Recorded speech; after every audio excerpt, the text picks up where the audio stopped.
اور پھر قادیانی ختم نبوت کے عقیدے کی روک تھام کے لیے ایک جھوٹی حکایت بھی سناتے ہیں۔ تو ختم نبوت کا مطلب یہی ہے کہ حضور پاک کے بعد نیا نبی پیدا نہیں ہوگا۔ وَكَانَ اللَّهُ بِكُلِّ شَيْءٍ عَلِيمًا۔ عن ابی ہریرہ رضی اللہ تعالی عنہ قال قال رسول اللہ صلی اللہ علیہ وسلم انا خاتم الانبیاء وانتم آخر الامم او کما قال علیہ الصلاۃ والسلام۔ صدق اللہ العظیم وبلغنا رسولہ النبی الامی الکریم ونحن علی ذلک لمن الشاہدین والشاکرین والحمد للہ رب العالمین۔ معزز دوستو، آج 22 مارچ 2021 ہے۔ آپ کے یہاں صوبہ سندھ سکھر میں تحفظ ختم نبوت صلی اللہ علیہ وآلہ وسلم کے عنوان سے چند باتیں میں آپ کی خدمت میں عرض کر رہا ہوں۔ معزز دوستو، موسم کی خرابی کی صورتحال اپنی جگہ، لیکن آپ کی اور میری توجہ خراب نہیں ہونی چاہیے۔ میں آج دن 2 بجے لاہور سے بائی روڈ چلاؤں اور میں فکس آپ کے سامنے اپنے ٹائم پر بیٹھا ہوں، اور میرے چہرے پر آپ کو کوئی تھکاوٹ نظر نہیں آ رہی ہوگی، اور میرے دلائل میں بھی آپ کو کوئی تھکاوٹ نظر نہیں آئے گی۔ آپ توجہ میری طرف رکھیں، میری آنکھوں میں آنکھیں ڈالیں تو انشاءاللہ میں نے آپ کا وقت ضائع نہیں ہونے دیں۔ میرے دوستو، اللہ رب العزت نے انسانیت کی ہدایت کے لیے انبیاء کرام کا سلسلہ جاری اور ساری فرمایا ہے۔ انبیاء کرام آتے ہیں اور آ کر بندوں کو اس کے خالق کی تعلیم دلاتے ہیں۔ یہ سلسلہ حضرت آدم علیہ السلام سے شروع ہوا ہے اور رسول اللہ صلی اللہ علیہ وآلہ وسلم پر ختم ہوا ہے۔ حضرت آدم علیہ السلام اس دھرتی پر پہلے انسان اور پہلے نبی ہیں۔ رسول اقدس صلی اللہ علیہ وآلہ وسلم اس دھرتی پر اللہ کے آخری نبی ہیں۔ آخری نبی کا مطلب کیا ہے؟ اگر ہم یہ مطلب سمجھ جائیں تو ہمارے ذمے اعتراضات حل ہونا شروع ہو جائیں گے۔ آخری نبی کا یہ مطلب نہیں ہے کہ حضور پاک صلی اللہ علیہ وآلہ وسلم کے بعد حضرت عیسیٰ علیہ السلام نہیں آئیں گے۔ آخری نبی کا یہ مطلب ہے کہ حضور علیہ السلام کے آنے کے بعد کوئی نبی پیدا نہیں ہو سکے گا۔ جب ہم یہ کہتے ہیں نا کہ حضور پاک آخری نبی ہیں، نیا نبی نہیں آئے گا، تو قادیانی سازش کرتے ہوئے مسلمان کے ایمان پہ ڈاکہ ڈالتے ہوئے کہتے ہیں آپ لوگوں کا عقیدہ ہے حضرت عیسیٰ علیہ السلام آئیں گے، یا تو حضرت عیسیٰ کی حیات کے عقیدے سے دست بردار ہو جاؤ، اور یا حضور پاک کے بعد نبوت آنے کا عقیدہ رکھ لو۔ جو سادہ بندہ ہوتا ہے، جس کے علم میں دین کی معلومات نہیں لیکن دین کا درد ہوتا ہے، تو وہ سوچتا ہے یار بات تو ٹھیک ہے، جب حضور پاک علیہ الصلوۃ والسلام کے بعد کوئی نبی نہیں آئے گا تو کوئی نبی میں تو حضرت عیسیٰ بھی شامل ہیں، تو کیا ہم نے حضرت عیسیٰ کے آنے کا عقیدہ رکھا ہوا ہے، لہٰذا حضرت عیسیٰ نہیں آئیں گے۔ اور پھر قادیانی ختم نبوت کے عقیدے کی روک تھام کے لیے ایک جھوٹی حکایت بھی سناتے ہیں۔ وہ کہتے ہیں بابا قرآن کریم کی آیت میں ہے حضرت عیسیٰ علیہ السلام کو رب نے فرمایا میں نے تمہیں وفات دی ہے، اور اس کے بعد آپ کی روح کو اوپر اٹھا لیا ہے، تو جب قرآن کریم میں لکھا ہوا ہے تو آپ حضرت عیسیٰ کے آنے کا عقیدہ جو مانتے ہیں دراصل غلط ہے، ختم نبوت کے خلاف ہے۔ تو عام بندہ ان کی یہ بات مان لیتا ہے۔ میرے بھائیو، یہ بات نہیں ہے۔ اس کی غلطی بنیادی کیا ہے کہ ہم نے اپنے عقیدے کو سمجھا نہیں ہے۔ ہم سمجھ جائیں گے، قادیانی اعتراض نہیں کرے گا، اور اگر قادیانی سمجھ جاتا تو وہ قادیانی نہ رہتا۔ وہ عقیدہ یہ ہے حضور پاک کے بعد کوئی نبی پیدا نہیں ہوگا۔ اصل لفظ کیا ہے؟ حضور پاک علیہ السلام کے بعد کوئی نبی پیدا نہیں ہوگا۔ جب ہمارا عقیدہ یہ ہوگا تو پھر حضرت عیسیٰ علیہ السلام کے آنے اور نہ آنے سے فرق نہیں پڑتا۔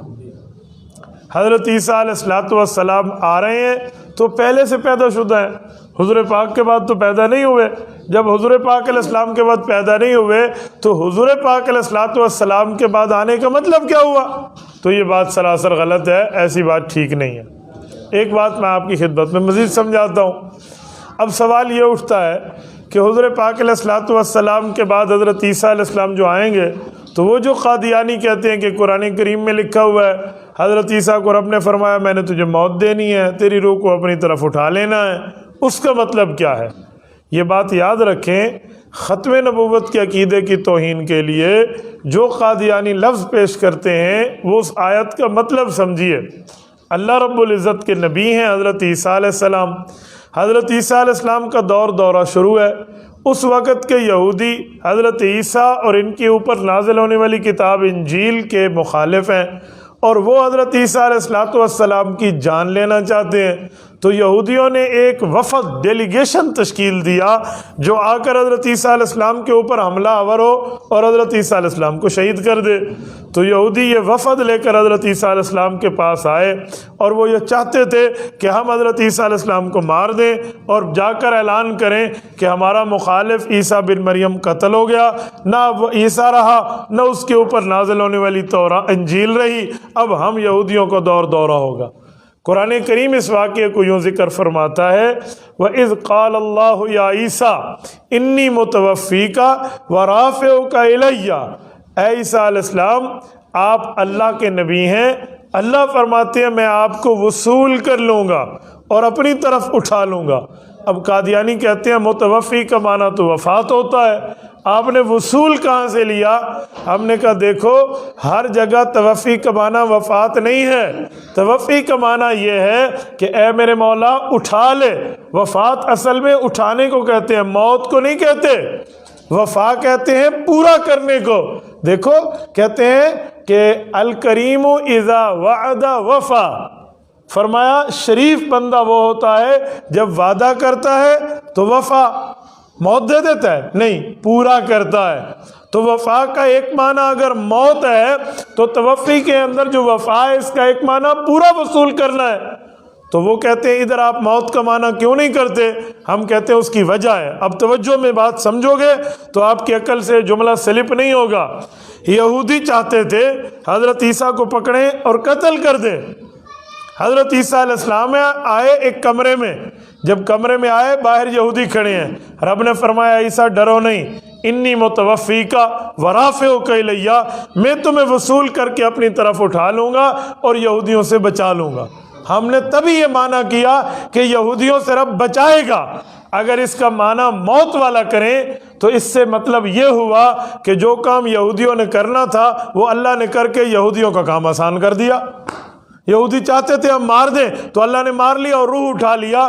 نہ بابا، اللہ پاک نے یوں فرمایا انی متوفیکا، میں تمہیں ان یہودیوں سے بچا کر مکمل وصول کر لوں گا۔ ورافعک الیہ، اے میرے مولا کیسے وصول کرے گا؟ فرمایا تجھے اوپر اٹھا لوں گا۔ اگر رافعک الیہ کا معنی روح اٹھانا ہے تو روح تو ہر بندے کی اٹھتی ہے، وہ جو روح ہر انسان کی نکلتی ہے اس کی روح بھی اللہ اٹھا لیتے ہیں۔ تو روح اٹھانے کا مطلب روح اٹھانا ہوا تو پھر ہر کی اٹھتی ہے۔ اس میں عیسیٰ علیہ السلام کی خصوصیت کیا ہے؟ عیسیٰ علیہ السلام کی خصوصیت تب بنتی ہے جب اللہ انہیں روح اور جسم دونوں سمیت اٹھائے۔ تو ورافعک الیہ، اے عیسیٰ میں تجھے اوپر اٹھا لوں گا۔ یہ قرآن کریم کی آیت بنیاد ہے حیات عیسیٰ علیہ السلام میں۔ حضرت عیسیٰ علیہ السلام کو رب نے اٹھا لیا، کہاں بھیجا؟ آسمانوں پر۔ جب آسمانوں پہ بھیجا تو حضور پاک صلی اللہ علیہ وآلہ وسلم ارشاد فرماتے ہیں معراج کی رات میں انبیاء کی نماز پڑھانے کے لیے، امامت کے لیے بیت المقدس میں جمع ہوا تو انبیاء کرام کی آپس میں گفتگو شروع ہوئی کہ جو رب نے 7 زمین اور آسمانوں کا ایک سلسلہ معرض وجود میں لایا ہے یہ ختم ہوگا اور قیامت آئے گی۔ تو انبیاء کرام ایک دوسرے سے گفتگو کرتے ہوئے کہہ رہے تھے قیامت کب آئے گی، کب آئے گی، کب آئے گی؟ تو حضرت عیسیٰ علیہ السلام نے آخر میں جملہ فرمایا کہ قیامت کب آئے گی اس کا یقینی علم تو اللہ کو ہے، لیکن اتنا پتہ ہے قیامت سے پہلے اللہ مجھے زمین پر بھیجیں گے۔ اسی بات کی تشریح کے لیے حضور پاک علیہ السلام نے فرمایا، مسند ابی اعلیٰ جلد نمبر 11 میں حضرت ابو ہریرہ کی روایت ہے، اللہ کے رسول نے فرمایا لَيَنزِلَنَّ ابْنُ مَرْيَمَ فِيكُمْ وَفِي رِوَایَةٍ لَيَنزِلَنَّ عِیسَیٰ ابْنُ مَرْيَمَ فِيكُمْ، ان قریب حضرت عیسیٰ علیہ السلام آپ میں نازل ہوں گے۔ اماما و حکما، قائد، امام اور حاکم اور فیصلہ کرنے والے بن کر نازل ہوں گے۔ اور آگے کیا کریں گے؟ وَلَيَقْتُلَنَّ الْخِنْزِيرَ، یہودیت ختم کر دیں گے۔ وَلَيَكْسِرَنَّ الصَّلِيبَ، عیسائیت ٹوٹ جائے گی۔ وَلَيُعْرَضَنَّ عَلَيْهِ الْمَالُ فَلَا يَقْبَلَنَّهُ، مال کی اتنی فراوانی ہوگی کہ لوگ مال پیش کریں گے تو قبول ہی نہیں کریں گے۔ ثُمَّ لَئِنْ قَامَ عَلَىٰ قَبْرِي، پھر وہ میری قبر پر تشریف لائیں گے۔ فقال یا محمد صلی اللہ علیہ وسلم، مجھے سلام کریں گے، لأجیبنہ، میں حضرت عیسیٰ کے سلام کا جواب دوں گا۔ یہ حدیث پاک ہے، یہ نظریہ ہے، یہ عقیدہ ہے۔ تو حضرت عیسیٰ علیہ السلام نے تو حضور کے بعد آنا ہے، تو حضرت عیسیٰ کے نازل ہونے سے ختم نبوت میں کوئی فرق نہیں آتا، کیونکہ ختم نبوت کی تعریف یہ ہے کہ حضرت عیسیٰ علیہ السلام، حضور پاک علیہ السلام کے بعد کوئی نبی تقریر میں نے کی ساری یہی ہے، پھر آپ نے وہی پرانی تعریف شروع کر دی۔ حضرت عیسیٰ علیہ حضور پاک کے بعد کوئی نبی پیدا نہیں ہوگا۔ جب آپ کہیں گے نہیں آئے گے تو حضرت عیسیٰ کا جواب آپ کیا دیں گے؟ تو اسی لیے ہمیں بات وہ کرنی چاہیے جو بات ٹھکانے لگے۔ حضرت عیسیٰ علیہ السلام آئیں گے۔ اب سنیے، میں ختم نبوت پہ ایک جملہ آپ کی خدمت میں مزید سمجھاتا ہوں۔ حضرت عیسیٰ علیہ السلام جب زمین پر تشریف لائیں گے تو حضرت عیسیٰ علیہ السلام اپنا کلمہ پڑھوائیں گے؟ جی نہیں۔ اپنی شریعت پر چلنے کا حکم دیں گے؟ جی نہیں۔ حضرت عیسیٰ علیہ السلام اپنے مذہب کا پرچار کریں گے؟ جی نہیں۔ حضرت عیسیٰ علیہ السلام اپنی شریعت کی دعوت دے کر امت کو اسی پر چلائیں گے؟ کہیں گے جی نہیں۔ تو پھر حضرت عیسیٰ علیہ السلام حضور کے بعد نبوت کو جاری نہیں رکھیں گے، وہ ہوں گے نبی لیکن بطور امتی نازل ہوں گے۔ اسی وجہ سے حضرت عیسیٰ کے نزول سے ختم نبوت میں کوئی فرق نہیں آتا۔ اچھا، جب ہم نے یہ کہہ دیا کہ حضور پاک کے بعد نیا نبی پیدا نہیں ہوگا، اب اس تعریف کے بعد بالفرض والمحال اگر حضرت عیسیٰ کے ساتھ حضرت موسیٰ بھی نازل ہو جائے نا تو پھر بھی ختم نبوت میں کوئی فرق نہیں آتا۔ کیوں؟ حضور پاک کے بعد تو پیدا نہیں ہوئے نا۔ اب مرزا قادیانی خود کو نبی کہے، یہ تو حضور کے بعد پیدا ہو رہا ہے، تو اس کی نبوت کے دعوے سے ختم نبوت کے عقیدے میں فرق آئے گا۔ اس بنیاد پر ہم کہتے ہیں حضور پاک کے بعد کوئی نبی پیدا نہیں ہوگا، حضور پاک آخری نبی ہیں۔ اب سمجھیں مطلب؟ ایک مطلب میں مثال میں سمجھانے کے لیے ایک اور بات کرتا ہوں۔ ہمارے پاک پیغمبر صلی اللہ علیہ وسلم کی حدیث کا مفہوم ہے، صحیح بخاری جلد نمبر 1 کتاب الانبیاء کی روایت ہے۔ حضور علیہ السلام نے فرمایا، لوگوں میں آپ کو ایک مثال سے سمجھاتا ہوں، اگر کوئی آدمی ایک جگہ بنگلہ بنائے، گھر بنائے، اور وہاں گھر بنا کر وہ آدمی ایک خوبصورت قسم کے اس گھر کو بدل لے اور اپنے دوستوں کو دعوت دے، آؤ میرے بھائیوں، آؤ میرے ساتھیوں، میں آ کر آپ کو اپنے بنگلے کا وزٹ کراؤں، اپنے گھر کا وزٹ کراؤں، آپ کو اپنے گھر کی زیارت کراؤں۔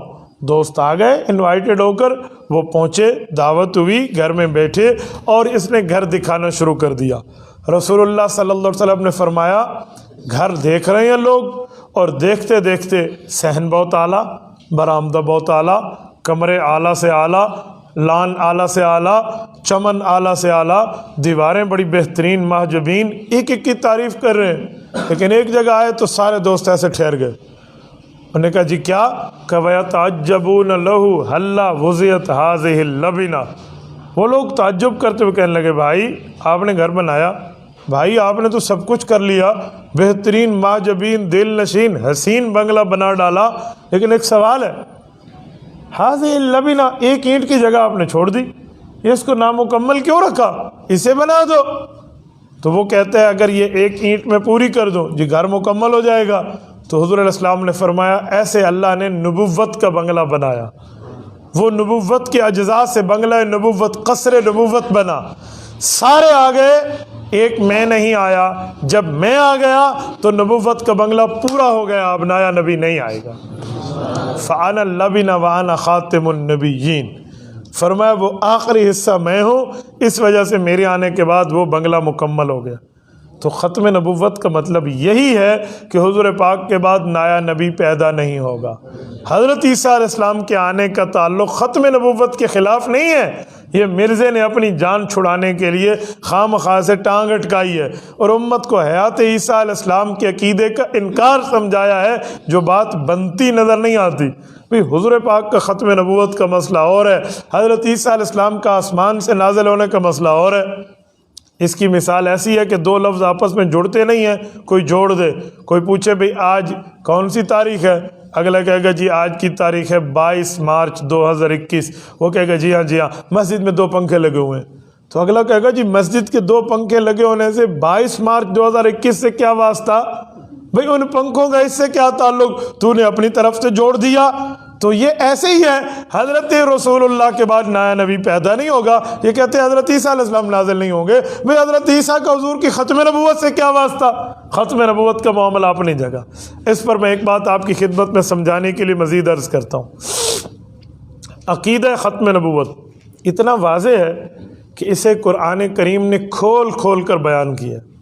حضرت مولانا مفتی محمد شفیع عثمانی رحمۃ اللہ علیہ، معارف القرآن والے، ان کی کتاب ہے ختم نبوت کامل، آپ خرید لیجئے، آپ کو مل جائے گی، آپ اسلامی کتب خانے پہ جائیے آپ کو ملے گا۔ ان میں قرآن کریم کی ان نے 200 آیات ذکر کی ہیں، 200 قرآن کریم کی آیات ذکر کی ہیں کہ جی اس آیت سے حضور پاک کا آخری نبی ہونا ثابت ہوتا ہے، اور پیغمبر علیہ السلام کی 210 احادیث جمع کی ہیں جن احادیث سے ثابت ہوتا ہے کہ رسول اللہ صلی اللہ علیہ وسلم کے بعد نیا نبی نہیں آئے گا۔ میرے دوستو، آیات اور احادیث کے مطالعے کے ساتھ ایک جملہ میں آپ کو مزید سمجھاتا ہوں۔ قادیانی ختم نبوت پر اعتراض کرنے کے لیے 1-2 باتیں چھیڑتے ہیں۔ وہ کہتے ہیں اگر آپ تو لوگ یہ کہتے ہو کہ آپ کے نبی آخری نبی ہیں، حضور کے بعد نیا نبی نہیں آئے گا، تو ہمارا ایک سوال ہے، بتاؤ قادیانیوں مرزائیوں تمہارا کیا سوال ہے؟ کہتے ہیں جیسے قرآن کریم ہے، اس کے پہلے صفحے پر اللہ کے نام لکھے ہوئے ہیں جسے کہتے ہیں اسماء الحسنی، اور اس کے آخری صفحے پر رسول اللہ کے نام لکھے ہوئے ہیں جسے کہتے ہیں اسماء المصطفیٰ۔ تو اسماء مصطفیٰ میں حضور پاک کے ناموں میں سب نام سچے ہیں؟ ہم کہتے ہیں جی سب نام سچے ہیں۔ کہتے ہیں یہاں حضور پاک کے ناموں میں ہے محمد، احمد، حامد، محمود، طیب، قاسم، عاقب، فاتح، شاہد، مشہود، یہ 100 نام لکھے ہوئے ہیں، سب سچے ہیں؟ جی سب سچے ہیں۔ کہتے ہیں یہاں ایک نام ہے الاول الآخر، الاول الآخر، یہ بھی سچے ہیں؟ تو عام مسلمان کہتے ہیں جی یہ بھی سچے ہیں۔ تو وہ کہتے ہیں الآخر کا معنی تو ہے آخری نبی، یہ تو ہمیں سمجھ آتا ہے، لیکن الاول کا معنی ہے پہلے نبی، تو اول تو حضور نہ ہوئے، اول تو آدم علیہ السلام ہے، لہٰذا حضور پاک کا یہ نام سچا بنتا کیسے؟ جو عام بندے کے سامنے سوال آئے تو اس نے تو ہل جانا ہے کہ دیکھو جی بات ٹھیک ہے، الاول کا معنی ہوتا ہے پہلا ہونا، الآخر کا معنی ہوتا ہے آخری ہونا۔ حضور آخری تو ہیں، پہلے نبی تو نہیں ہے، پہلے نبی تو حضرت عیسیٰ حضرت آدم علیہ السلام ہے، تو الاول کا مطلب کیا ہے؟ میں آپ کو ایک جملہ کہتا ہوں، آپ ختم نبوت پہ تن من دھن کی قربانی دینے والے ہو، ایک بات ذہن میں رکھنا، ختم نبوت کے عقیدے کو سمجھنے اور سمجھانے کے لیے جہاں آپ اور باتیں پڑھتے ہو نا، وہاں قاسم العلوم والخیرات حضرت مولانا محمد قاسم نانوتوی، اللہ اس کی قبر پہ کروڑوں اربوں رحمت نازل فرمائے، ان کی کتابوں کو پڑھا کریں، سمجھ نہ آئے تو کسی عالم سے سبقاً اور درساً سمجھا کریں۔ ایسے ایسے سوالات کے جوابات انہوں نے لکھے ہیں جو عام عقل انسانی اس کا جواب دینے سے قاصر ہو جاتی ہے۔ حضرت نانوتوی رحمۃ اللہ علیہ اس طرح کی بات کو ٹچ فرماتے ہیں، فرمایا ہمارے پاک پیغمبر کا نام الاول بھی ہے الآخر بھی ہے، الاول کا معنی پہلا، الآخر کا معنی آخری۔ کہا جو پہلا ہوتا ہے وہ آخری تو نہیں ہوتا، اور جو آخری ہوتا ہے وہ پہلا بھی نہیں ہوتا۔ تو وجہ تو یہ نام اللہ نے حضور پاک علیہ السلام کو کیوں دیے ہیں؟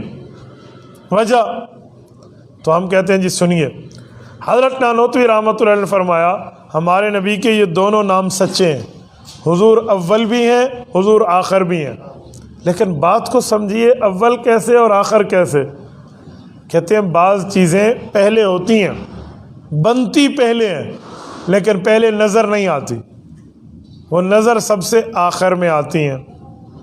وہ کیسے؟ میں ایک جملہ آپ کو سمجھاتا ہوں، توجہ رکھنا۔ عمارت کی بنیاد ہے نا، تو جو پہلے اینٹ لگتی ہے وہ پہلی تو ہوتی ہے لیکن رکھنے میں پہلی ہے۔ نظر کب آئے گی؟ نظر آخری پہلے آئے گی، لیکن جب آپ اس کو اکھیڑیں گے تو وہ اینٹ پہلے نظر آئے گی، جو پہلے رکھی گئی تھی وہ آخر میں نظر آئے گی ساری کھودنے کے بعد۔ اس کو ایک اور مثال سے لیں تو آپ سمجھا سکتے ہیں۔ آپ نے گول دائرہ بنانا ہے نا، تو گول دائرہ آپ ہاتھ سے بنائیں گے تو آپ کا ہاتھ ہلے گا، وہ ٹیڑھا ہو جائے گا، تو اس کے بنانے کے لیے ایک آلہ ہوتا ہے، اس آلے کو کیا کہتے ہیں؟ پلکار۔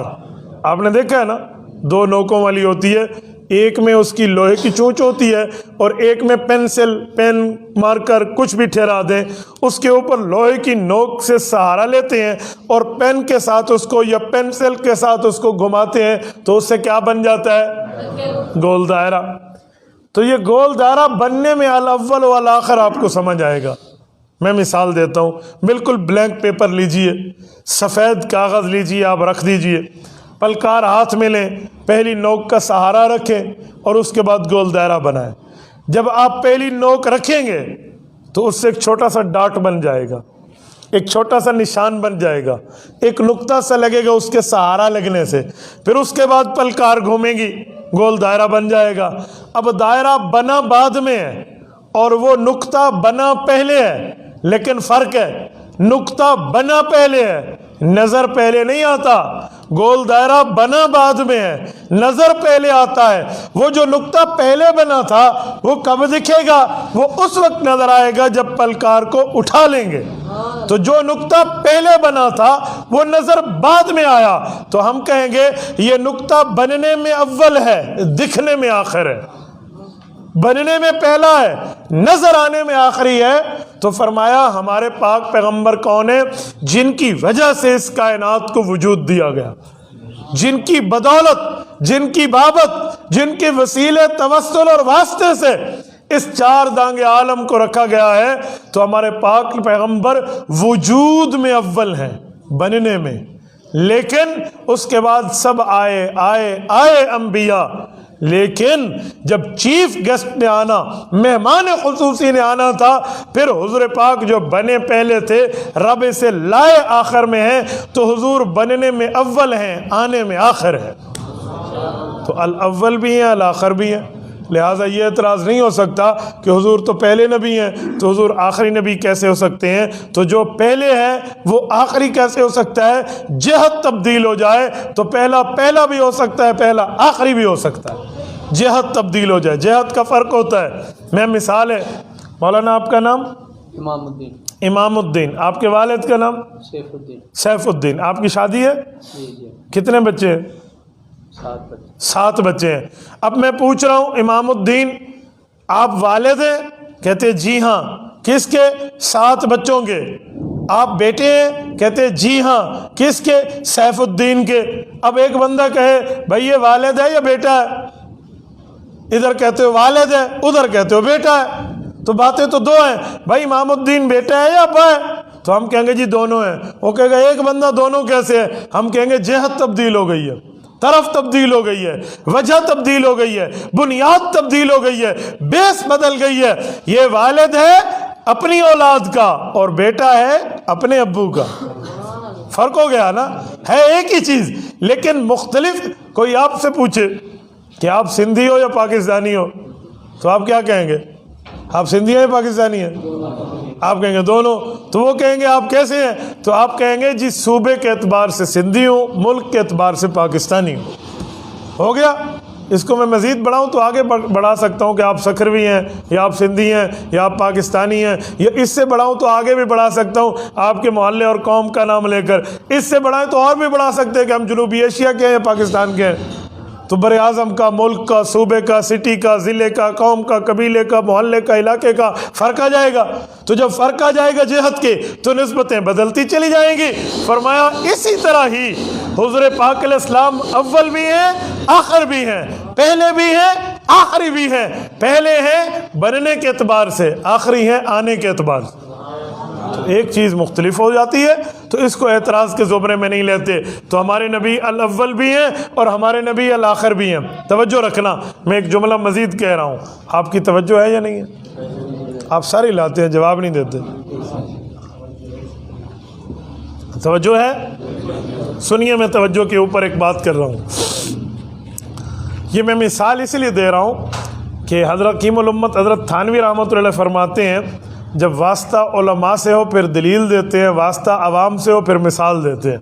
تو عوام کو مثال سمجھ آتی ہے بنسبت دلیل سے، تو میں ختم نبوت مثالوں سے سمجھا رہا ہوں. میں ایک بات مزید آپ کی خدمت میں کرتا ہوں، آنکھیں میری طرف اور توجہ رکھنا. رسول اللہ صلی اللہ علیہ وآلہ وسلم کو ایک بندہ نبی مانے لیکن آخری نبی نہ مانے، وہ مسلمان نہیں ہے. آپ کہیں گے کیسے؟ بھئی اس نے مانا ہے لیکن پورا نہیں مانا. ایک بندہ آپ کی خدمت میں کہے کہ میں تو اللہ کو مانتا ہوں لیکن 7 بتوں کو مانتا ہوں، آپ اسے مسلمان کہیں گے؟ اللہ کو ماننے والا تو مسلمان ہوتا ہے. آپ کیوں نہیں کہیں گے؟ آپ کہیں گے جی اس نے اللہ کو مانا ہے، پورا نہیں مانا، ادھورا مانا ہے، اس نے شیطنت کی ہے، دجل سے کام لیا ہے، بے ایمانی سے کام لیا ہے، اس نے اللہ کو مانا ہے لیکن ساتھ شرک کر دیا ہے. یہ جو ہم حج پہ جاتے ہیں یا عمرے میں تو ہم ایک تلبیہ پڑھتے ہیں، جو حضرات گئے ہیں وہ سمجھتے ہیں. تلبیہ کیا ہے؟ لبیک اللہم لبیک لبیک لا شریک لک لبیک ان الحمد والنعمت لک والملک لا شریک لک. کیا مطلب؟ لبیک اے میرے مولا میں حاضر ہوں. اصل میں ہے البک البابیک، لفظ اس کو لبیک بنا دیا. اے میرے مولا میں آپ کی خدمت میں حاضر ہوں، اے میرے مولا میں آپ کی خدمت میں حاضر ہوں اور میں گواہی دیتا ہوں آپ کا شریک کوئی نہیں ہے. ان الحمد والنعمہ، وہ آپ کی تعریف ہے یا آپ کی طرف سے نعمت جو ہمیں عطا ہوئی ہے. لک والملک، وہ تمام بادشاہی آپ کی ہے. لا شریک لک، آپ کا ہمسر کوئی نہیں ہے، آپ کا پارٹنر کوئی نہیں ہے، آپ کا ساتھی کوئی نہیں ہے، آپ کے برابر کوئی نہیں ہے اور کوئی خدا نہیں ہے. یہ ہم کہتے ہیں. اسی طرح کا تلبیہ ابو جہل کہتا تھا. جب کعبے کے پاس پہنچتا تو وہ بھی تلبیہ کہتا تھا. وہ کہتا تھا لبیک اللہم لبیک لبیک لا شریک لک لبیک ان الحمد والنعمہ لک والملک لا شریک لک. یہاں 7 لا شریک لک ایک جملہ بڑھا تھا، کہتا الا تملکہ، اللہ تیرا کوئی شریک نہیں ہے، اللہ تیرا کوئی ساتھی نہیں ہے، تو اکیلا ہے، بس جسے تو اختیار دے دینا وہ بت بھی تیری طرح اللہ بن جاتے ہیں. وہ پورا تلبیہ پڑھنے کے باوجود صرف ایک لفظ کے اضافے سے ابو جہل مشرک اعظم بنا، مسلمان نہیں بنا، بے ایمان بنا. ایماندار نہیں کہلایا، بے ایمان کہلایا. کیوں؟ یہ غلط کر رہا ہے. ایسے ہی توحید اس بندے کی توحید بنتی نہیں ہے جو اللہ کی وحدانیت میں کسی اور کو شریک کر لے. تو میرے دوستو، ایسے کوئی بندہ حضور علیہ السلام کو نبی مانے کہ میں تو حضور علیہ السلام کو نبی مانتا ہوں، آمنہ کو در یتیم مانتا ہوں، محبوب رب العالمین مانتا ہوں، سب کچھ مانتا ہوں، لیکن حضور کے بعد نیا نبی مانتا ہوں، اس کی مثال ابو جہل والی ہے. جیسے اس نے عقیدہ توحید پورا نہیں مانا، غیر مسلم ٹھہرا، اس نے بھی عقیدہ رسالت پورا نہیں مانا، غیر مسلم ٹھہرا. اچھا، ایک سوال مزید ہے. قادیانیوں سے جب بات ہو نا اور وہ اس مسئلے پہ پھنسیں، پہلے تو عام قادیانی مانتا نہیں ہے کہ بھائی میرا مسلمانوں سے باہر ہونے کا کوئی واسطہ ہے یا نہیں ہے. عام مسلمان کہتے ہیں جی میں تو، عام قادیانی کہتے ہیں جی میں مسلمان ہوں. میرے ساتھ ایک واقعہ ایک دن پیش آیا. کالج میں ایک لڑکا پڑھتا تھا تو ایک لڑکی سے اس کی یاری لگ گئی، دوستی لگ گئی.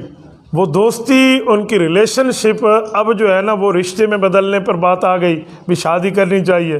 دونوں طرف کے ماں باپ بھی راضی ہو گئے. اور جب بات آئی نا رشتے پر اور جب دین کی بات چلی تو لڑکی قادیانی نکلی. تو لڑکے نے اسے جا کر کہا کہ ہم سب کچھ ماننے کے لیے تیار ہیں، تو مسلمان ہو جا. وہ ہنسنے لگی. انہوں نے کہا میں تو مسلمان ہوں، میں کیسے مسلمان ہو جاؤں؟ تو اس نے کہا جی تو کلمہ پڑھ لو. اس نے کہا جی میں تو کلمہ پڑھتی ہوں. قادیانی تو یہی کلمہ پڑھتے ہیں نا. قادیانی اسی اذان کے قائل ہیں، اگرچہ قانونی طور پہ دے نہیں سکتے، اگرچہ قانونی طور پہ اب کلمہ کی دعوت کو دے نہیں سکتے، تو ان کی چوری پکڑی ہوئی ہے. تو اس نے کہا جی میں کلمہ پڑھتی ہوں، اذان کی قائل ہوں، 6 کلموں کی قائل ہوں، میں مسلمان ہوں، تم مجھے کیوں کہتے ہو مسلمان میں داخل ہو جاؤ؟ اب اس بات پر نکتہ آ جاتا ہے جو میں سمجھانے لگا ہوں. تو انہوں نے وہاں کہا کہ دیکھو آپ کلمہ پڑھتی ہیں لیکن آپ جو کلمہ پڑھتی ہیں نا وہ لفظ ہمارے ہیں، مطلب تمہارا کچھ اور ہے. لا الہ الا اللہ محمد الرسول اللہ. حضور پاک صلی اللہ علیہ وآلہ وسلم صرف نبی نہیں ہیں. حضرت موسیٰ نبی ماننا ضروری، حضرت عیسیٰ نبی ماننا ضروری، حضرت یوسف و یعقوب، زکریا و دانیال، ابراہیم و اسماعیل انہیں نبی ماننا ضروری. حضور پاک کے لیے دو چیزیں آ جائیں گی, نبی بھی مانیں گے, آخری نبی بھی مانیں گے. اب نیا نبی نہیں ہوگا تو آپ کا کلمہ رائے گاں جائے گا جب تک ختم نبوت نہیں مانو گے. آپ کی اذان برباد جائے گی جب تک ختم نبوت نہیں مانو گے. آپ کے 6 کلمے کیا 60 کلمے بھی پڑھ لیں, آپ کا ایمان نہیں بنے گا جب تک اس کلمے والے کو خاتم النبیین نہیں مانو گے. میرے دوستو, اگر ختم نبوت کا انکار ہو جائے نا تو ہم قادیانیوں کو یہی سمجھاتے ہیں, جو ان کی عوام ہوتی ہے نا انہیں ہم کہتے ہیں کہ تمہارے مربیوں نے, قادیانی کے مولوی کہتے ہیں مربی, ہمیں کہتے ہیں تمہارے مربیوں نے تمہیں پھدو لگایا ہوا ہے, 56 نمبر کی ٹھاپ دی ہوئی ہے تمہیں ان نے گمراہ کر رکھا ہے اور کفر کو مزین کر کے تمہیں اسلام دکھا رکھا ہے. تم سادے بندے ہو, تم کبھی غور کرو. یہ ختم نبوت کا تاج رسول اللہ سے کھینچنے کی سازش ہے. کیوں؟ قادیانی جو ہیں ہم سے ایک بات کرتے ہیں کہ جی ختم نبوت کا معنی ہے حضور پاک کے بعد نبوت کا فیض سوکھ گیا ہے, تم نیا نبی میں نہیں ماننے دیتے. تو میں نے ایک قادیانی سے کہا کہ سوکھ گیا کا مطلب کیا ہے؟ کہتے جو تم کہتے ہو حضور پاک علیہ السلام آخری نبی ہیں, حضور پاک کے بعد نیا نبی نہیں آئے گا تو نبوت کا فیض تو خشک ہو گیا. تو میں نے کہا اچھا اس وجہ سے تم نے نیا نبی مانا تاکہ فیض جاری رہے؟ کہتے جی ہاں. میں نے کہا اچھی پٹی تجھے شیطان نے پڑھائی ہے, چلو ایک سوال میں پوچھتا ہوں اس کا جواب دو. جی کیا سوال ہے؟ میں نے کہا جی مرزے کے بعد کوئی نبی آئے گا تم میں؟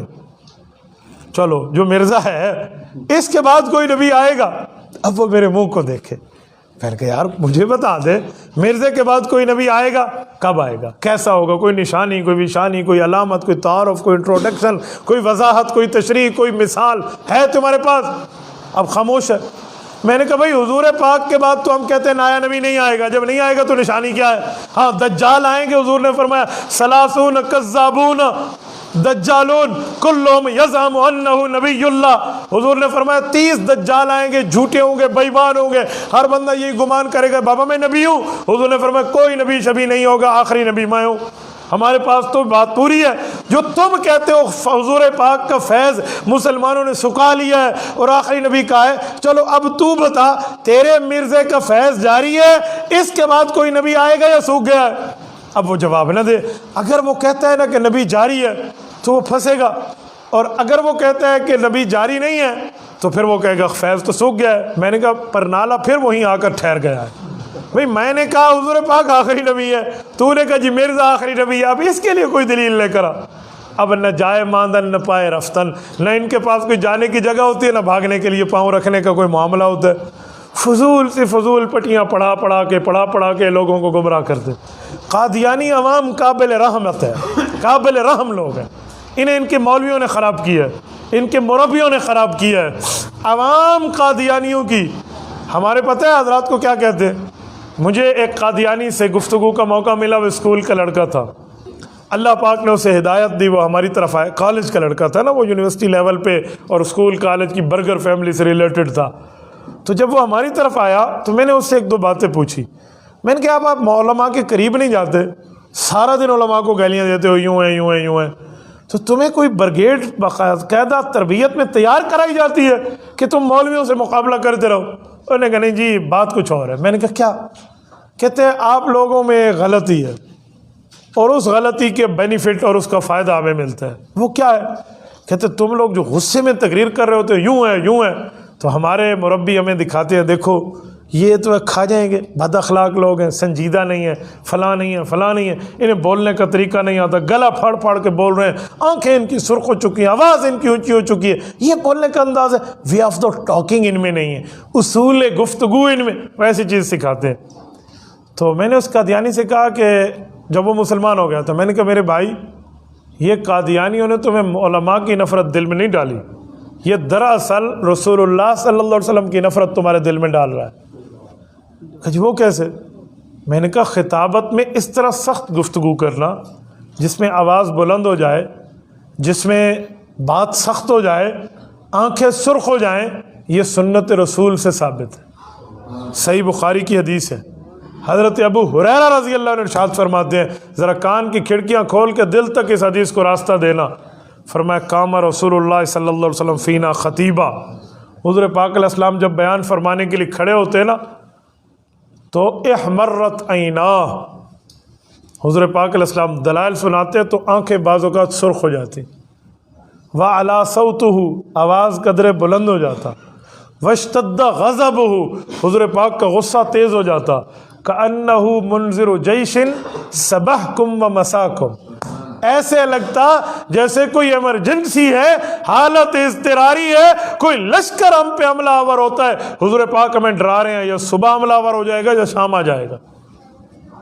تو مجھے کہنے لگا آپ مجھے حدیث پاک دکھا سکتے ہیں؟ میں نے بخاری سے حدیث پاک پیش کر دی، تو سر پکڑ کے بیٹھ گیا کہ علماء تو رسول اللہ صلی اللہ علیہ وسلم کی نیابت میں، حضور پاک کی وراثت میں ہی کام کرتے ہیں، اور یہ قادیانی کیسے بے ایمان ہے؟ یہ علماء کا جوش دکھا کر جو باقاعدہ سنت رسول سے ثابت ہے، ہمیں ہمارے دل سے ہمارے پیغمبر کی عظمت کو ختم کر رہے ہیں۔ میرے بھائیو، جامع شیریں کے نام پر شراب بیچی جا رہی ہے، اسلام کے نام پر کفر بیچا جا رہا ہے، حلال گوشت کے نام پر کتے کا گوشت بیچا جا رہا ہے، یہ قادیانیت ہے، یہ کوئی مذہب نہیں ہے۔ یاد رکھیں، کوئی مذہب گالیوں پر مشتمل نہیں ہوتا۔ ریلیجن، مذہب، وہ اپنے اصول، آداب، قواعد، ضوابط رکھتا ہے، وہ جھوٹا ہو یا سچا ہو۔ عیسائیت مذہب ہے، یہودیت مذہب ہے، یہ جو دین اور مذہب ہیں ان میں گالیاں نہیں سکھائی گئی۔ جو مذہب بندے کو گالیاں سکھائے وہ مذہب نہیں ہے، وہ شیطنت ہے، وہ بغاوت ہے۔ قادیانی مرزے کی کتنی گالیاں ہیں؟ 1974 کی لیجسلیٹو اسمبلی میں جب ہمارے علماء کرام نے قائد ملت اسلامی حضرت مولانا مفتی محمود، اللہ اس کی قبر پہ کروڑوں اربوں رحمت نازل فرمائے، ان کی قیادت میں پوری امت مسلمہ کے مصالح نے ٹھہر کر جو مرزا قادیانی کی ذریت کے خلاف اسمبلی میں جنگ لڑی ہے، ذرا وہاں کے معاملات کو آپ پڑھ لیں۔ جو وہاں پر باتیں ہوئی نا، ان میں ہمارے علماء کی طرف سے ایک جملہ قائد انقلاب مولانا غلام غوث ہزاروی رحمۃ اللہ تعالی علیہ نے ایک محضر نامہ پڑھا تھا۔ محضر نامہ کیا تھا؟ حضرت مولانا غلام غوث ہزاروی رحمہ اللہ نے مرزے کی کتابوں کو کھنگالا، تلاش کیا، سرچ کیا، محنت، عرق ریزی، تگ و دو، کوشش سے اس کی گالیوں کو اکٹھا کیا۔ اس کتاب میں کتنی گالیاں، اس کتاب میں کتنی گالیوں کی جب لسٹ بنی تو ان کے ذہن میں ایک عجیب بات آئی۔ انہوں نے کہا یار یہ گالیوں کا پلندہ لے کر میں قومی اسمبلی جاؤں گا تو لوگ پڑھنے میں اکتا جائیں گے اور مرزے کا کفر واضح نہیں ہو سکے گا، پھر کون گالیاں پڑھتا رہے؟ تو اس کو ایک ترتیب دے دو۔ انہیں کیا ترتیب دی؟ انہوں نے حروف تہجی دیکھے الف سے یا تک، پھر الف با تا سا جیم ہا خا، یہ اس طرح کر کے نا اس کی گالیاں اکٹھی کی کہ الف سے مرزے نے کتنی گالیاں دی ہیں، با سے کتنی دی ہیں، تا سے کتنی دی ہیں، سا سے کتنی دی ہیں، یا آپ کی زبان میں کہوں الف بے تے سے کتنی دی ہیں۔ کیا ترتیب ہے؟ پورے یا تک اس کی گالیوں کی لسٹ بنائی اور وہاں محضر نامہ جا کر اسمبلی میں پیش کیا کہ اسمبلی کے لوگوں یہ دیکھو، نبی گالیاں دینے والا ہوتا ہے؟ النبی لا لعانا ولا فحاشا، نبی یوں نہیں ہوتا کہ وہ لعنتیں کرتا پھرے، وہ فحاشی گفتگو کرتا پھرے۔ یہ مرزے کو تم اچھا انسان ماننا بھی بندہ دور رہا، چہ جائے کہ تم نے اسے نبوت کے دعوے پر سرفراز کر کے بٹھا دیا۔ تو یہ گالیوں کو پیش کیا، اور اسی میں ایک حوالہ حضرت مفتی محمود رحمۃ اللہ علیہ نے ایک اور پیش کیا۔ قومی اسمبلی کے لوگوں سے کہا کہ ایک بات بتاؤ، کہ جی کیا؟ کہ تم سارے حلالی ہو یا حرامی ہو؟ تو ان کی آنکھیں کھلی رہ گئی، بھی آپ کیا کہہ رہے ہیں؟ تو انہوں نے کہا جی یہ ناراض نہ ہونا، میں مرزے کی وجہ سے پوچھ رہا ہوں۔ انہوں نے کہا وہ کیسے؟ کہ جی پہلے سارے بتاؤ کہ جی ہر بندہ حلالی ہے، خود ہم حلالی ہیں، ہم اپنے ماں باپ پر اعتماد کرتے ہیں۔ تو انہوں نے کہا جی ماشاءاللہ میں بھی یہی سمجھتا ہوں، آپ کے لیے حسن ظن رکھتا ہوں، ہم سب نطفہ حلال ہیں، لیکن سوال کچھ اور ہے۔ کہ جی وہ کیا؟ کہ تم سارے مرزے کو نبی مانتے ہو؟ انہوں نے کہا جی ہم تو نہیں مانتے، ہم تو حضور پاک علیہ السلام کو مانتے ہیں، ہم پہلے گناہ گار تھوڑی ہیں کہ ایک لعنت اپنے متھے اور لے لے، ہم نے قیامت میں حضور علیہ السلام سے سفارے لینی ہے، کوئی مرزے سے لینی ہے؟ تو مفتی صاحب نے براہین سے اس کا حوالہ پڑھ دیا۔ جب مرزا قادیانی کہتے ہیں سنو حلالی اور حرامی کی پہچان سنو، سنو نطفہ حلال اور نطفہ حرام کی پہچان سنو، کہ جی وہ کیا؟ کہ کل مسلمی یصدقنی، مرزے نے اپنی عربی بنا کر عبارت لکھی، وَيَقْبَلُ دعوتی إِلَّا ذُرِّيَّةَ الْبَغَايَا، کہ دیکھو جو مرزے کو نبی مانے وہ حلال نطفہ ہے، جو مرزے کو نبی نہ مانے وہ بالکل فحاش عورت کی اولاد ہے۔ تو یہ پیش کیا کہ یہ دیکھو یعنی وہاں پر قومی اسمبلی میں آپ مجھے بتائیں کوئی ایک MNA، کوئی ایک رکن تو مرزے کے حق میں بولتا کہ یار تھوڑے گنجارہ کرو، کوئی گنجائش نکالو، کوئی اسپیس نکالو، کچھ نرمی کرو یار، کوئی ہاتھ ہولا رکھو؟ کسی نے کچھ نہیں کہا، سب نے کہا جی اس بے ایمان کو لکھو اس بے ایمانی کے نام پہ۔ اچھا جب لکھنے کی باری آئی نا، کوئی بندہ کچھ کہہ رہا تھا؟ جب باری آئی نا لکھنے کی آئین میں، تو حضرت مفتی محمود رحمۃ اللہ علیہ فرماتے ہیں ہم ایک عجیب آزمائش میں مبتلا ہو گئے۔ اس وقت کے لکھاری نے ہمیں کہا کہ قانون اور آئین کے حاشیے پہ بالکل ایک سائیڈ پہ لکھتے ہیں قادیانی بے ایمان ہے مرزے کا نام، ادھر نہیں لکھتے آئین کے اندر۔ تو مفتی محمود رحمۃ اللہ نے کہا جی 10,000 بندوں کی قربانی سید عطا اللہ شاہ بخاری رحمۃ اللہ کے دور میں آئی ہے، اور ہم ساری امت اکٹھی ہو کے مرزے کو یہاں کافر ثابت کر کے 13 دن کی محنت کر کے 3 دن کے انہیں موقع دے کر بیٹھے ہیں، وہ خود کو مسلمان نہیں مان سکے، آپ اس بے ایمان کا آئین میں نام نہیں لکھتے۔ تو اس لکھاری نے کہا کہ مفتی محمود صاحب آپ تو عالم دین ہیں، آپ تو بہت اچھے ہیں، مرزا تو بڑا بے ایمان نام ہے، اس کے نام سے آئین پلیت ہو جائے گا، تو اس پلیت نام کو ادھر نہیں لکھنا چاہیے۔ تو حضرت مفتی صاحب فرماتے اللہ پاک نے میرے دماغ میں بہت زبردست بات ڈالی، تو میں نے انہیں کہا کہ بھائی قرآن کریم پاک کتاب ہے۔ انہوں نے کہا جی پاک ہے، پاک کرتی ہے، آگے جو پڑھے وہ پاک ہو جاتا ہے۔ تو کہا قرآن میں شیطان کا نام ہے، فرعون کا نام ہے، قارون کا نام ہے، حامان کا نام ہے، یہ سارے بے ایمانینوں کے نام اللہ نے ذکر کر کے ان پر رد فرمایا ہے۔ تو فرعون، شیطان، قارون، حامان، ان بے ایمان اور کفار کے نام سے قرآن پلیت نہیں ہوتا تو اسلام سے بھی آئین پلیت نہیں ہوتا، لکھنا پڑے گا۔ یہ ایک ڈنڈی ماری گئی تھی، لیکن مفتی محمود رحمۃ اللہ کی جلالت علمی کی شان نے اس ڈنڈی کو ختم کر دیا تھا۔ تو میری بات کا مطلب کیا ہے کہ یہ مذہب ہے جس میں گالیاں دی جائیں؟ جو مذہب گالیاں سکھاتا ہے، جو مذہب لعنتیں سکھاتا ہے، جو مذہب کسی سے بیزاری اور تبرہ سکھاتا ہے، وہ مذہب نہیں ہے، وہ فتنہ ہے، وہ سازش ہے، وہ بغاوت ہے۔ مذہب وہ ہوتا ہے جو اپنے اصول، ضوابط، قاعدے رکھتا ہے۔ تو کوئی قادیانیوں کو مذہب کہے نا تو ہم کہتے بابا آپ کا مطالعہ نہیں ہے۔ بھائی مذہب کے لیے کوئی اصول و فروع ہوتے ہیں، کوئی سر پاؤں ہوتا ہے یار۔ ہماری سرائکی میں کہتے ہیں کوڑ او مارو جرا کچھ چھجے تے کچھ پھبے۔ تو جو جھوٹ چل ہی نہ سکے آپ اس کو لے کر آگے چلتے ہیں، تو اس جھوٹ کو لے کر آگے کہاں تک چلیں گے؟ تو اس لیے قادیانیت مذہب نہیں ہے۔ یہ 5ویں بات میں نے کی ہے۔ میں اس پر چھٹا جملہ آپ کی خدمت میں رکھتا ہوں سمجھانے کے انداز میں عقیدہ ختم نبوت پہ۔ یہ جو ختم نبوت کا نظریہ اور عقیدہ ہے، اس پر 1974 میں تو ان کو کافر اقلیت قرار دیا گیا تھا، لیکن قادیانی اس وقت شکنجے میں نہیں آئے تھے۔ یہ اذان بھی دیتے تھے، نماز بھی پڑھتے تھے، دعوت بھی دے رہے تھے، مسجد بھی مسجد، اپنی مسجد کو مسجد کہہ رہے تھے، اپنی عبادت گاہ کو عبادت گاہ کیا، اسے ہم مرزاڑا کہتے ہیں، وہ اس کو مسجد بھی کہتے تھے۔ تو ہمارے علماء کرام نے اس کے بعد بیٹھ کر حضرت خواجہ خان محمد رحمۃ اللہ علیہ کی قیادت میں ایک ترمیم اور منظور کروائی۔ وہ کیا تھی کہ جی قادیانی اگر ہے غیر مسلم تو یہ اذان کیوں دے گا، یہ کلمہ کیوں پڑھے گا، یہ اپنی عبادت گاہ کو مسجد کیوں کہے گا، یہ دین کی دعوت کیوں دے گا، خود کو مسلم کیوں کہے گا؟ پابندی ہونی چاہیے۔ آئین ترمیم ہوئی، سب کچھ ہوئی، آرڈیننس آیا، صدارتی آرڈیننس میں پابندی لگ گئی اور یہ ختم ہو گیا۔ آج قادیانی خود کو مظلوم ثابت کرتے ہیں۔ انٹرنیٹ پہ جو دوست بیٹھے ہیں نا انہیں گمراہ کرنے کو پر تیار ہیں۔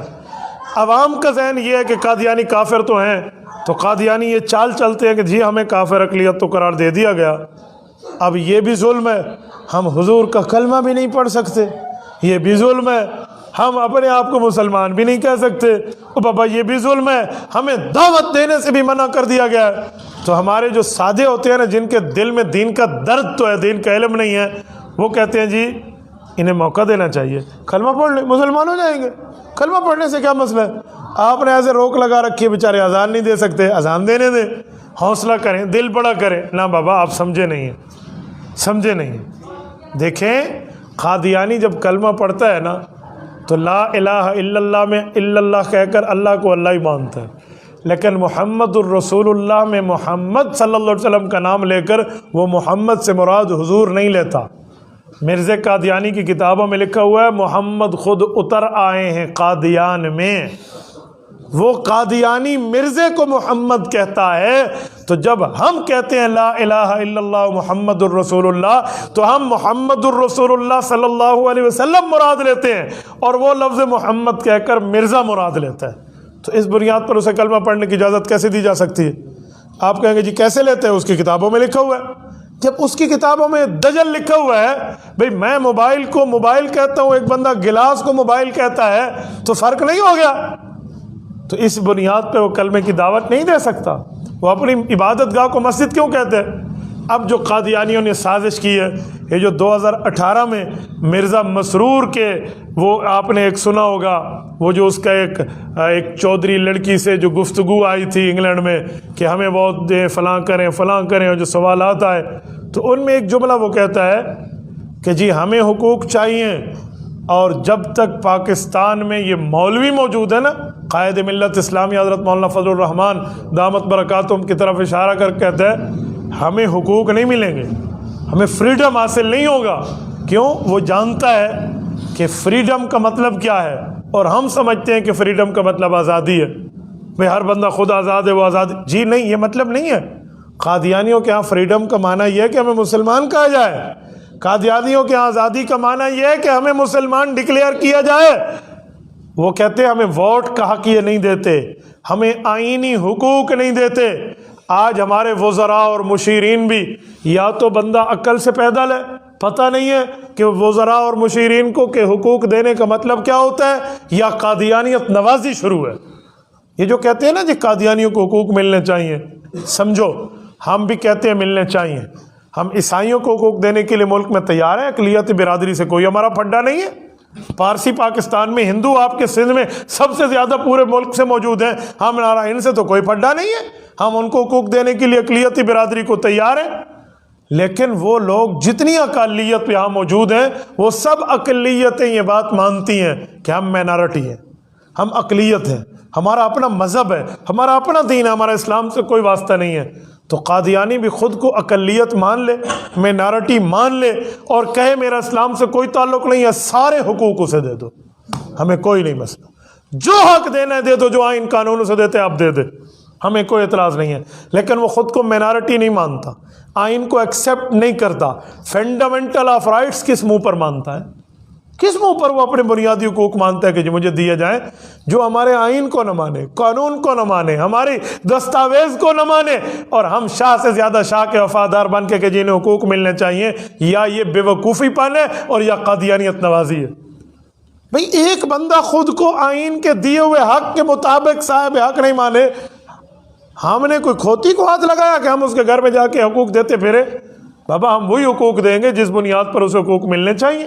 تو یہ ایک عجیب بات ہمارے میڈیا کے طور کے اوپر مسلمانوں کے دماغوں میں ڈالا جاتا ہے۔ تو اس بات کا مطلب سمجھا کریں کہ جو جملہ کہا گیا کس بنیاد پہ کہا گیا، کیسے کہا گیا۔ اور ایک جملہ میں مزید آپ کو کہتا ہوں، آج کل کہتے ہیں یہ ختم نبوت کا قانون جو ہے نا کہ گستاخ کو پھانسی دو، اس کا غلط استعمال ہوتا ہے۔ کچھ عرصہ پہلے پنجاب کے گورنر کو جو ہے نا کیا کہتے ہیں، اس کے انجام آتم تک کسی عاشق نے پہنچایا تھا اسی بنیاد پر کہ اس نے گستاخ رسالت کے قانون کو کالا قانون کہا تھا۔ تو کیا کہتے ہیں جی یہ اس کا استعمال غلط ہوتا ہے۔ یاد رکھیں جب سے یہ قانون بنا ہے آج تک اس کا صحیح استعمال تو قانون نے کیا ہی نہیں ہے۔ کسی گستاخ کو تم نے پھٹے لائے، کسی گستاخ کو پھانسی لگایا، اس پر تو آئین میں قانون میں کوئی بات چلتی ہے تو اسے راتوں رات فرار کرا دیا جاتا ہے۔ جب آئین اس کے شکنجہ اس میں ڈالتا ہے تو آپ فرار کرا لیتے ہیں، اور کیا کہہ دیا جاتا ہے، اچھا یہ تو بے وقوف تھا، پاگل تھا، ذہنی معذور تھا، اسی لیے نبوت کا دعویٰ کر بیٹھا۔ ہم کہتے ہیں کہ جو حضور کی گستاخی کرے وہ جب پکڑا جائے تو ذہنی معذور ہو جاتا ہے۔ میں حیران ہوں یہ کیسے پاگل ہیں، کیسے بے وقوف ہیں، کیسے مجنون ہیں جو پاگل پنے میں نبوت کا دعویٰ کرتے ہیں، آرمی چیف بننے کا تو دعویٰ نہیں کرتے۔ میں تو بہت حیران ہوں ان گستاخوں پہ۔ کوئی گستاخ کہے کہ I am army chief of the Pakistan army, کوئی کہہ دے نا کہ میں جی چیف آف آرمی اسٹاف ہوں، کوئی کہہ دے میں چیف آف پولیس ہوں، کوئی کہہ دے جی میں صدر پاکستان ہوں۔ اس کے لیے تو کوئی نہیں کہتا۔ ان پاگلوں کی سوئی اٹکی ہوئی نبوت کے منصب پر ہے۔ یہ کوئی پاگل واگل نہیں ہے، یہ پاگل بنے ہوئے ہیں۔ صرف بعض بندے خود کو بناتے ہیں، ہوتے نہیں ہیں۔ میں ایک بار بہت پرانی بات ہے، بس میں سفر کر رہا تھا اور بالکل فرنٹ سیٹ میں ہم بیٹھے تھے، تو ڈرائیور سے گپ شپ چل رہی تھی، اجی یہ بات وہ بات وہ بات، تو وہ گاڑی بہت تیزی میں چلا رہا تھا نا، وہ بس ٹرانسپورٹ. راستے پہ ایک لنگڑا فقیر ٹھہرا تھا ایک کونے پر.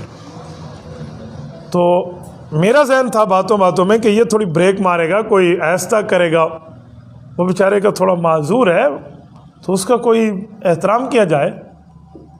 تو جب یہ گاڑی والا اس کے قریب گیا نا اور وہ گزرنے لگا، سڑک پار کرنے لگا، اس نے مزید اسپیڈ دی اور پریشر ہارن بجایا. تو میں نے غصے سے اس کو دیکھا کہ یار آپ زیادتی کر رہے ہیں. اسی اسنا میں وہ لنگڑا جس کی ٹانگ ٹوٹی ہوئی تھی نا، اس نے اپنی ٹانگ کھولی اور دونوں ٹانگوں سے بھاگ کے دور چلا گیا. تو جو میرا غصہ تھا نا وہ ہنسی میں کنورٹ ہو گیا. تو میں نے اس ڈرائیور کو پہلے تو کہہ رہا تھا یار حیا کر تو، پھر میں نے کہا یار یہ کیا بات ہے.